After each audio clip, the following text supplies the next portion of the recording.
یک غزل تازه از اشعار استاد زنده یاد استاد لایق شیرالی با آهنگ استاد ستار همزبان ما که خیلی خوب خواندن برای شما میخوانم و برای مردمی که امروز در کرانتین هستند، هموطنان عزیزمان، همدیارای عزیزمان، همزبانان عزیز و مردمی کلی سیاره، همه دنیا که امروز همه خواه و ناخواه و غمگین هستند.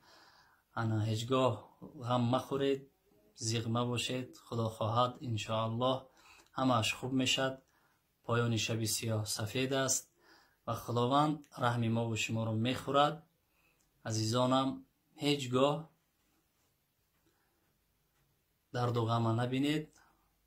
این بیماری و این وبا خدا کند که زودتر از تمام دنیا نابود گردد. به همه نغمه ناجور دلم می سوزد، به همه تینتی بی نور دلم می سوزد، دلم می سوزد، دلم می سوزد. زی همه رعشه پیران تنم می لرزد، به عصا گیری هر کور دلم می سوزد،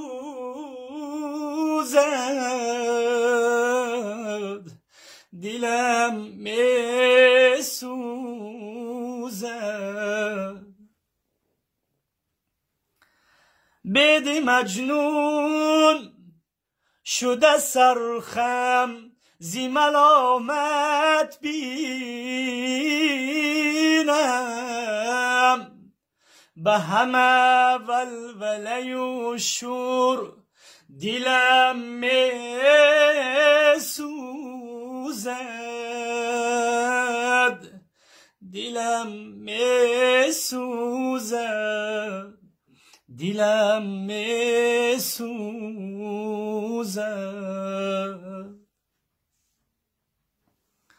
آفتاب از حسدی شمع نافتد زی فلک، به شکایت گری پرزور دلم می سوزد،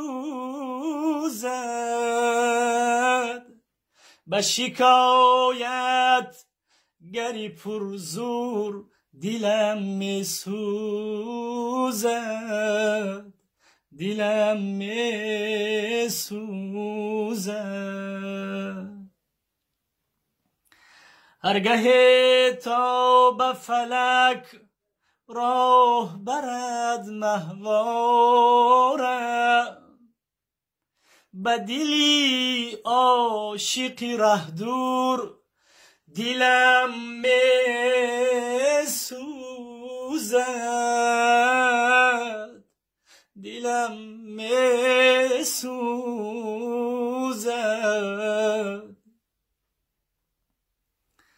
برهی کور شده بیرو و آی و تک و تاز، به سری خالی و مغرور دلم می سوزد، به سری خالی و مغرور دلم می سوزد، دلم می سوزد.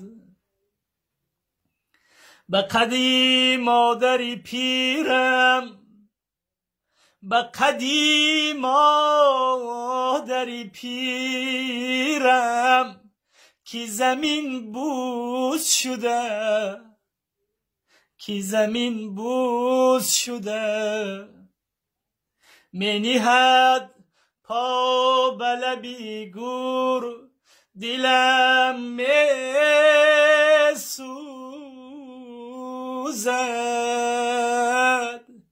دلم میسوزد،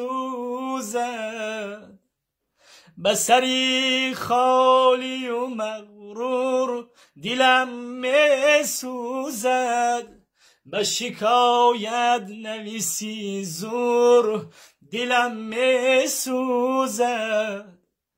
به عصاگیری هر کور، دلم میسوزد، به تنی به همه تینتی به نور، دلم میسوزد، دلم میسوزد.